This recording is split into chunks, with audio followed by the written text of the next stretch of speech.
on veut trouver le volume qu'il y a lorsque la hauteur d'eau est de 1 mètre. Donc là, pour calculer le volume, il nous faut absolument le x. Alors la hauteur d'eau, c'est pas le x, c'est f de x.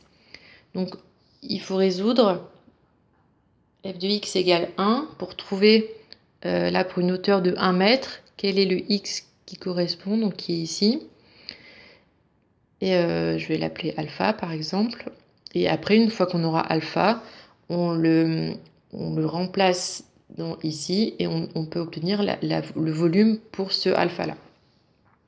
Donc pour résoudre cette équation, on va utiliser le théorème des valeurs intermédiaires. Donc du coup, je vais déjà faire les variations de la fonction f. Donc on est sur 2 de e. La fonction f est strictement croissante. L'image de 2, c'était donné dans l'énoncé. L'image de 2, c'est 2. Et l'image de 2e,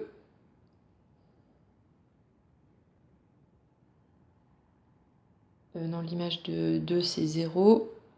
Et l'image de 2e, c'est 2.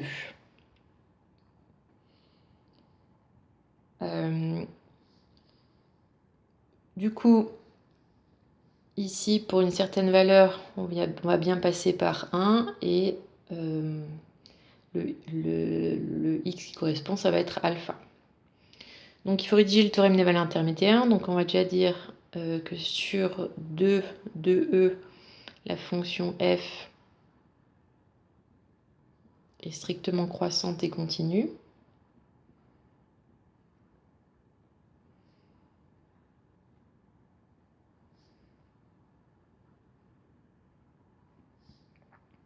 On a f de 2 égale 0, qui est inférieur à 1. On a f de 2e égale à 2, qui est strictement supérieur à 1. Donc 1 appartient à l'intervalle, 1 appartient à l'intervalle 0,2. Or, 1 appartient à l'intervalle 0,2. Donc, d'après le théorème des valeurs intermédiaires, l'équation f de x égale 1 admet une unique solution alpha sur 2 de e.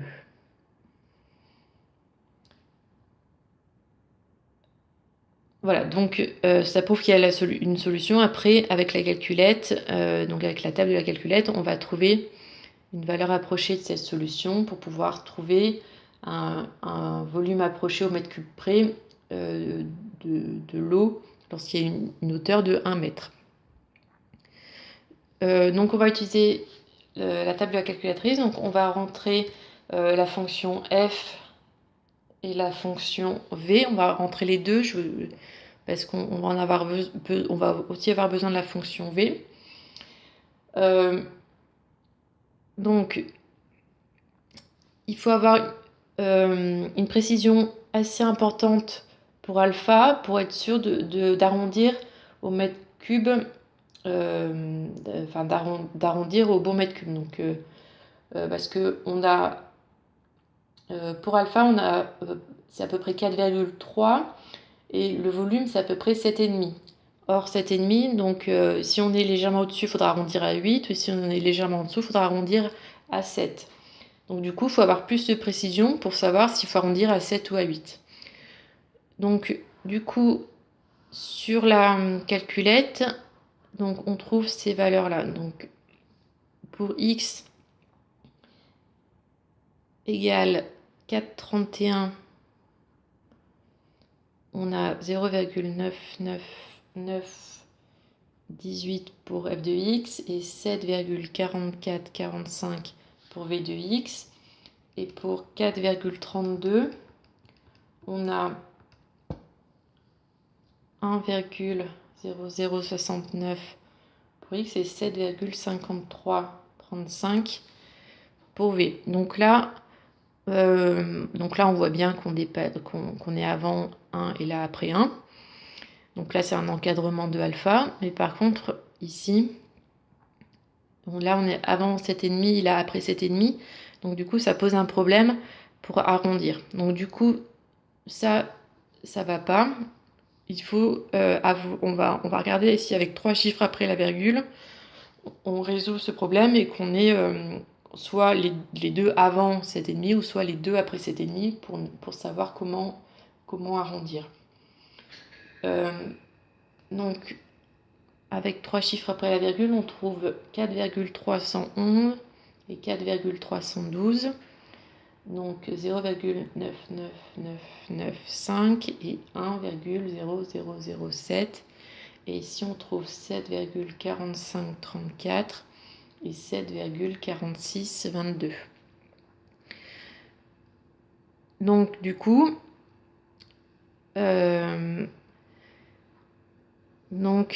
alpha est compris entre 4,311 et 4,312. Et le volume et V de alpha est environ égal à 7, en arrondissant à l'unité. Donc, lorsque la hauteur de la cuve est de 1 mètre,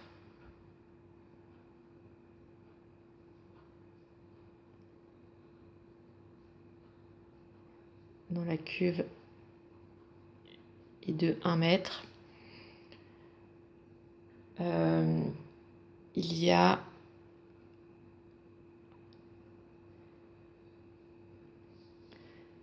environ 7 mètres cubes d'eau.